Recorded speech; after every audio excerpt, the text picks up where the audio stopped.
परम आराध्या परम अखिलेश्वरी मैया जगत जननी आज चैत्र नवरात्र के तृतीय दिवस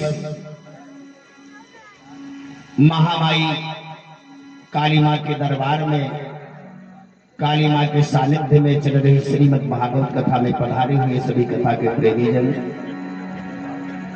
आदर करने बुजुर्ग देवी स्वरूपा शक्ति स्वरूपा मेरी माताएं बहने, नौजवान साथी, ग्रामवासी, क्षेत्रवासी, नगरवासी, जो आए हैं उनका भी, जो नहीं आए उनका भी मंच से वंदन अभिनंदन स्वागत है।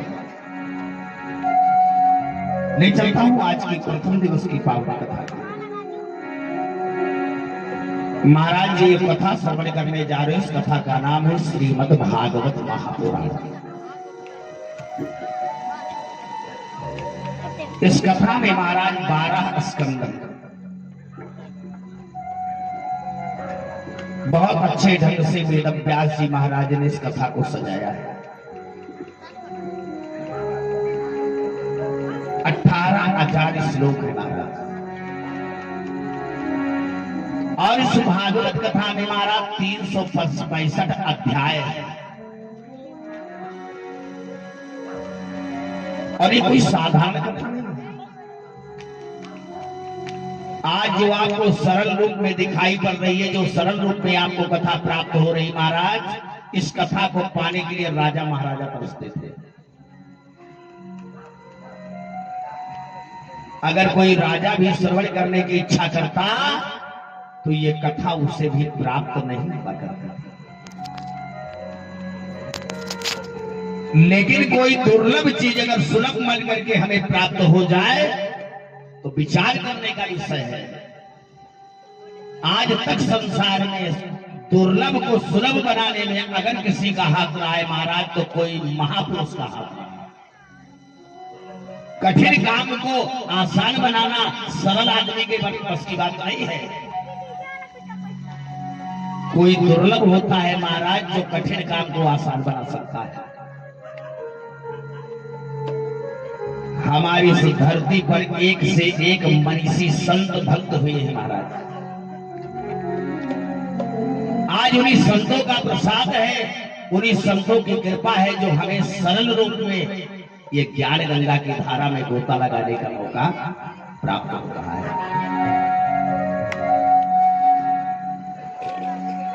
क्योंकि आज के समय को कई वर्ष पहले संतों ने निहारा, देखा। क्या देखा? कि सामने कराल विकराल कलिकाल आ रहा है, और ऐसा घनघोर कलिकाल आ रहा है महाराज, जिस कलिकाल में कोई अच्छे काम करने वाला, कोई धर्म के मार्ग पर चलने वाला नहीं मिलेगा, और धर्म के काम में कोई हाथ बटाने वाला नहीं मिलेगा। गलत काम के लिए 10-20 नौटंकी के लिए 10-20-40 तखत की व्यवस्था घंटा 2 घंटा में हो जाएगी महाराज। और अगर भागवत कथा यज्ञ के लिए कोई व्यवस्था के लिए अगर जरूरत हो सामग्री, तो कोई लाने वाला, सहयोग करने वाला नहीं मिलेगा महाराज। ऐसे संतों ने इस श्रीमद् भागवत कथा को लाने के लिए 1 साल नहीं, नैमिष की धरती पर संत सुनो, अरे आसन रहे जमाई, रहे जमाई। नैमिष की धरती पर संत सुनो, अरे आसन रहे जमाई, रहे जमाई। और मैया ललिता देवी के चरणों में भजन रहे भाई।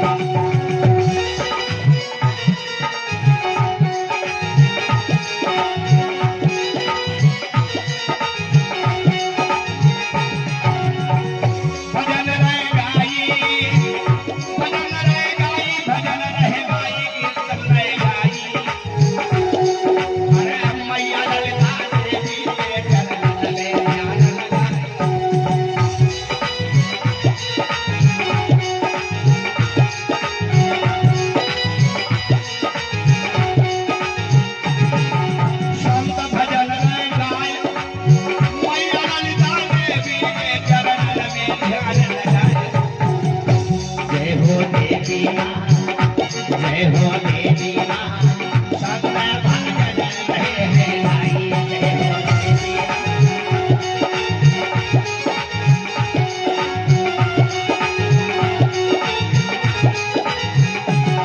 हर कई बार सोचत नहीं सुने कुंडली को ध्यान लगाया है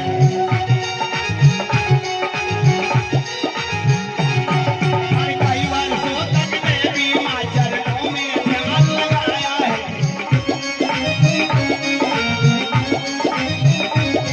और तब जा करके भागवत कथा को उन्हें फिर पाया है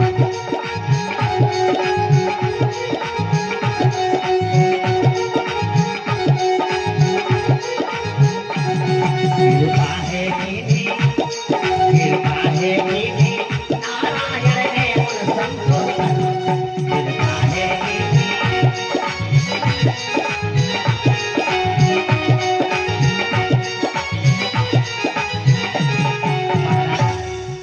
कई वर्षों तक एक दो संत नहीं 88,000 संत नैमिष तीर्थ में बैठ करके तपस्या कर रहे हैं और तमाम वर्षों की तपस्या के उपरांत जब संतों ने महाराज अपने नयन खोला है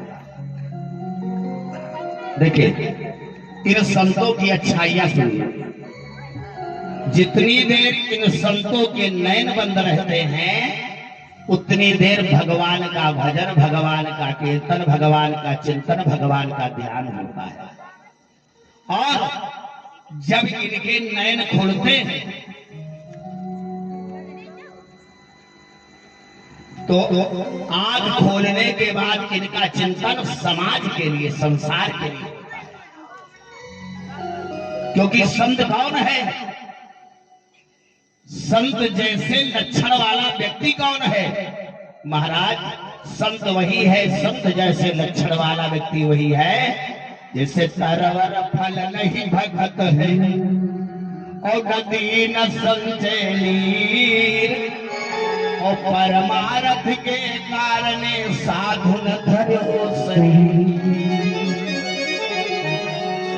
जैसे वृक्ष फलता तो है लेकिन खुद फल का भक्षण नहीं करता है नदियां बहती तो है लेकिन खुद जलपान नहीं करती है संत जन्म लेता तो है लेकिन अपने लिए नहीं जीता है संसार के लिए समाज के लिए जीता है आंख बंद करने में भगवान का चिंतन आंख खोलने में समाज का कल्याण यही है संत का अवतार और कई वर्षों के बाद जब इन संतों ने आंख खोला तो क्या देखा कि सामने कराल विकराल कलकाल आ रहा है और महाराज ये कलकाल कैसा आ रहा है अरे बड़ा खतरनाक आ रहा है इसमें लोग पाप करेंगे अधर्म करेंगे अन्याय करेंगे अपराध करेंगे अराजकता बढ़ेगी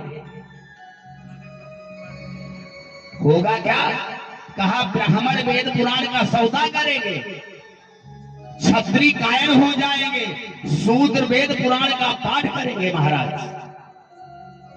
एक स्त्री अपने पति को देख करके टखुराएगी और पराये पुरुष को देख करके मुस्कुराएगी अपना पति किसी स्त्री को अच्छा नहीं लगेगा एक दिन ऐसा आएगा अभी तो थोड़ा थोड़ा ट्रेलर है अभी बाकी शेष बाकी है अब भावनाएं बदलने लगी है कितना भी कमाने वाला पति हो कितना भी सुंदर पति हो लेकिन आज देखो ये समय देखो फिलहाल भावनाएं अपना पति किसी को अच्छा नहीं लग रहा है आज तो लग ही रहा है लेकिन 10, 20, 50 साल बाद और बुरा लगेगा बिल्कुल पसंद नहीं करेंगे स्त्रियां एक माँ अपने बेटे से चुरा करके खाएगी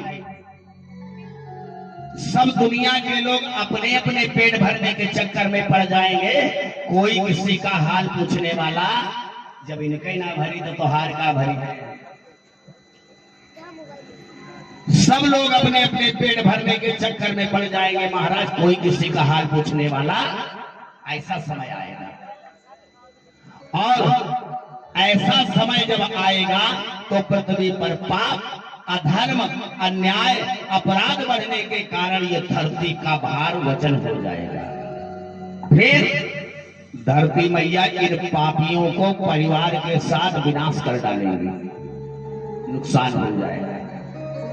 अब संतों ने सोचा हमारा जन्म तो संसार का कल्याण करने के लिए हुआ है, और हमारे जन्म लेने के बाद अगर किसी पापी का भी नुकसान हो जाए तो मेरा जन्म लेना बेकार है। अब संतों ने सोचा कुछ ना कुछ इन पापियों के लिए उपाय करना चाहिए। देखो, अगर जन्म मिला है तो इतिहास रचो। संत इतिहास रचता है। ये मनुष्य की परिभाषा नहीं है कमाओ खाओ सो जाओ, ये मनुष्य की परिभाषा नहीं है। मनुष्य की परिभाषा है कमाओ खाओ सो, लेकिन उसी के साथ में चौथी चीज, अगर जन्म हुआ है धरती पर तो एक इतिहास रच के जाओ।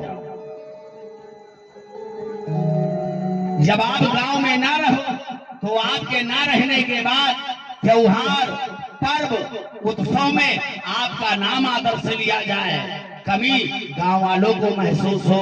यह है मानव की परिभाषा। एक कल्याण में कथा आती है। महाराज, एक जंगल था, जंगल में तमाम जानवर पशु पक्षी रहा करते थे। एक दिन की बात सुनो, एकाएक जंगल में भीषण आग लग गई। शेर चीता भेड़िया हाथी घोड़ा जितने भी जंगली जीव जंतु पशु पक्षी के साथ जंगल छोड़ छोड़ करके भाग गए। जान बचा बचा के जंगल से भाग गए। अब सुनो एक चिड़िया की कहानी। एक छोटी सी चिड़िया गौरैया, ये भागी नहीं। इसने क्या किया, जिस घर में मैं रहती हूँ उसी घर में आग लग गई है। पास में था एक तालाब, अब तालाब से गौरैया जाकर के चोंच में पानी भर के लाती और ऊपर से जंगल में डालती। कई बार उड़ के जाए गौरैया और चोंच भर पानी लावे और जंगल में डाले। एक कौवा देख रहा था बैठा बैठा। कौवा ने कहा, अरे ओ बेवकूफ गौरैया, तेरे ये चोंच भर पानी डालने से जंगल बुझ जाएगा? गौरैया ने कहा, बुझ तो नहीं जाएगा, ये मैं भी जानती हूँ, लेकिन इस अग्निकांड का जब इतिहास लिखा जाएगा तो भागने वालों का नाम नहीं लिखा जाएगा, गौरैया का इतिहास रचा जाएगा कि एक गौरैया ने चोंच भर पानी भर भर के जंगल को बुझाने की कोशिश किया है। तो अगर मनुष्य का जन्म मिला है तो ये गौरैया के तरीके से इतिहास रचो। समाज के काम में मिलो, जहां पर भगवान का काम हो, जहां पर समाज का काम हो, वहां पर आपकी हाजिरी होनी चाहिए। जब मिलते रहोगे तो गांव वालों को आपकी जरूरत पड़ती रहेगी, और जब गांव वालों को जरूरत पड़ती रहेगी, जब आप नहीं रहोगे तो गांव वालों को याद भी आपकी सताएगी। बोलो वृंदावन बिहारी लाल की। ये है मनुष्य की परिभाषा। तो आज अगर ये संतों ने ऐसा काम ना किया होता तो मेरे माई बाप बताओ इनका नाम आज लिया जाता है? इन्होंने इतिहास रचने का काम किया है। इन्हीं की कृपा से ये श्रीमद् भागवत कथा तपस्या के बलबूते पर आई है। अब इस समाज का कल्याण करने की इच्छा से तपस्या करते जा रहे, करते जा रहे, करते जा रहे। कई वर्ष तक तपस्या किया। अब समझ में ना आवे इस कलयुग के प्राणियों का कल्याण मैं कैसे करूं, कैसे हो। अब तो बड़ी मुसीबत है। इतना परेशान होने के बाद जब इनके पास समाज के कल्याण के लिए कोई उपाय ना मिला तो ये संत बड़े दुखी हो गए।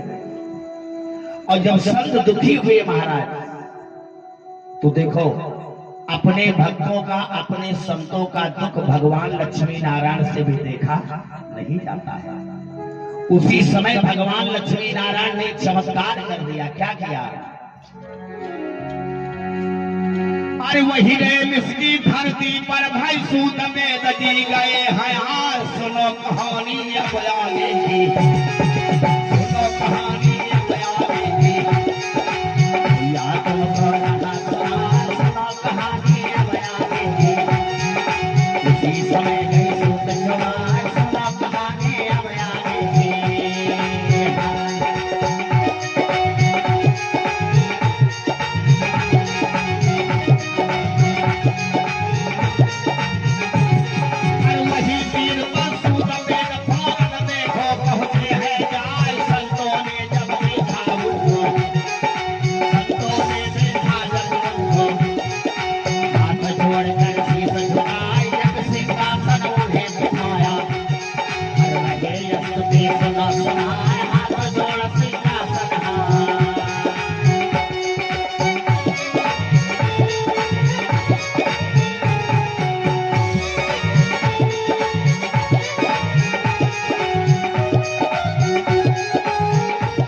समय वेद व्यास जी महाराज के परम शिष्य जिनका नाम है सूत जी महाराज, उसी नीमसार में आ गए।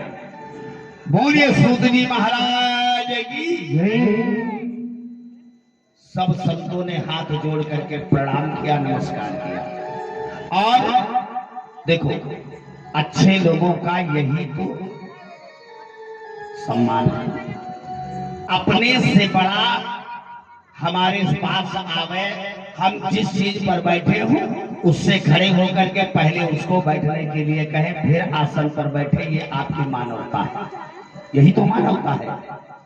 संतों ने खड़े होकर के अब पहले महाराज सूत जी को बैठाया, फिर सब लोग बैठे। अब कनेक्शन आमने सामने हुआ और सूत जी महाराज ने क्या देखा, ये संत बड़े उदास दुखी बैठे हैं। सूत जी महाराज ने पूछा, भैया आखिर तुम लोग इतना उदास क्यों बैठे हो, तुम्हारी उदासी का कारण क्या है? संतों ने कहा, ना परिवार का कोई चक्कर है, ना धन का कोई लफड़ा है,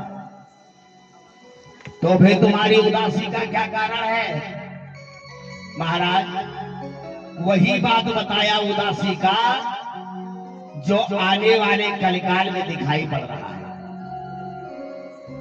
सूत जी महाराज ने कहा, भैया किसके चक्कर में तुम उदास हो? इन कलयुग के लोगों का कल्याण कराना इतना आसान नहीं है। क्यों? क्योंकि कल्याण होता किसका है? जो अपने कल्याण के बारे में खुद सोचता है। अब कलयुग में कोई अपने कल्याण के बारे में सोचने वाला, एक भागवत करवा दीजिए। अगर गांव में किसी को कहने से भूल जाओ कि भैया कथा सुनने आना, तो हम कहीं तो वो पूरी गांठ बांध के 8 दिन से महीना ही करवा। हमसे प्रधान कहिबे नहीं बे, हमार ठेंग जाई कथा सुने ले। अच्छा कथा करवाओ, अगर कहना भूल जाओ हमारे द्वारे कथा सुने हो तो कथा सुने नहीं है। और नौटंकी करवा, जो बनाऊ चाहे ना बनाऊ, आपका दुश्मन भी होगा तो एक झलक नौटंकी देखने जाएगा, पक्का समझ लीजिए। उसमें कोई बैर विरोध है तो धर्म के काम में है, और बाकी अधर्म के काम में कोई बैर विरोध नहीं होता है। ऐसा कलयुग में रीति। अब बताओ, अगर किसी के बुलाने पर आप भगवान की कथा सुनने आए तो क्या है? इसका मतलब आपको भगवान से कोई प्रेम है ही नहीं। क्यों? क्योंकि कथा जब होती है तो भगवान की होती है, और भगवान की कथा कोई एक आदमी की हो नहीं सकती है। अच्छा, संकल्प में अभी हमने क्या पढ़ा? परिवार कल्याण हेतु में, समाज कल्याण हेतु में। पढ़ा गया कि नहीं पढ़ा गया? कथा ये करवा रहे हैं, लेकिन संकल्प में पढ़ा जा रहा है परिवार कल्याण हेतु में, समाज कल्याण हेतु में। देवी देवताओं का पूजन हो रहा है। इसमें केवल प्रधान जी का कल्याण नहीं, सारे गांव का कल्याण छिपा हुआ है। अब आपको अपने कल्याण की जरूरत है तो आओ, सेवा करो, सुनो, लाभ पाओ। और नहीं अक्षत की जरूरत है और आंचल की जरूरत है तो भाई फिर बैठो, और जो दिन मौका मिली तो मछली से पांव छू के तो तुमका बला के लेके आवाज नहीं। बोलो वृंदावन बिहारी लाड़ी की। इंतजार है, लेकिन ध्यान रखना, अगर हाथ जोड़ करके आपको बुलाया गया और बुलाने पर आप आए तो आपके फल का आधा कट जाएगा, कमजोर हो जाएगा। और बिना बुलाने आए, बिना बुलाए आओगे तो समझ लेना आपको सेवा का पूर्ण लाभ मिलेगा। कथा कहती, हम नहीं कहते, क्योंकि आप अपने भगवान के लिए आए हो, किसी के लिए नहीं आए हो। अब बहुत लोग आज के जमाने में कथा किस लिए सुनने आते हैं जानता? चलो भैया घूम टहलिया ने प्रधान का दिखाए गए, जयराम प्रधान। और के बाद में प्रधान देख ले कि हमारे द्वारे आए, उसके बाद में पता न पड़ी हो किधर निकल। अब हाजिरी भर गई, इनका कथा से कोई मतलब। ये बुलाने पर आए हैं और जयराम मार के चले गए। अब इनके भगवान की कथा से कोई जरूरत? ये मुंह दिखाने आए हैं केवल, बस इतना ही काम है। लेकिन ये आपके भगवान की कथा है। इसमें किसी को बुलाने की जरूरत नहीं है और सेवा बताने की जरूरत नहीं है। जो जिस लायक सेवा का है वो सेवा भगवान की कर सकता है। सुबह भगवान स्नान करके भगवान की, जैसे काली मैया की पूजा करते हो वैसे गोवर्धन जी की सेवा, भगवान की सेवा कर सकते। जिस प्रकार से आप तन मन धन से सेवा करना चाहे भगवान की कर सकते हो। तीनों सेवाएं बताई गई है, चौथी कोई सेवा नहीं। एक तन की सेवा जो हमारे शरीर से होती है, एक मन से सेवा होती है जो महाराज कथा सुन करके होती है, और एक धन से सेवा होती है जो हम दान करके भगवान की कथा को श्रवण करते हैं। और ये 21 रुपए का दान हमारे लिए प्रहलाद और माझी आपके कदमों से भगवान के चरणों में दान सौंपे दुआएं। भगवान आशीर्वाद बनाए रखे, परिवार का मंगलमय हो। बोलिए वृंदावन बिहारी लाल की जय। 3 सेवाएं। अब देखो, आज इन संतों की कृपा से हमें ये भागवत कथा प्राप्त हुई है। अब संतों ने पूछा सूत जी महाराज से, जिस कथा को आप समाज के कल्याण, दुनिया के कल्याण का साधन बता रहे हो, महाराज हाथ जोड़ के निवेदन है और कृपा करके बताइए ये श्रीमद् भागवत कथा ने किस किस का कल्याण कराया है? पहले इस कथा को सुन करके किसी का कल्याण हुआ है? सूत जी महाराज ने कहा हुआ है। कहा किसका हुआ है? कहा सुनो, पहला उदाहरण मैं आपको बताता हूं।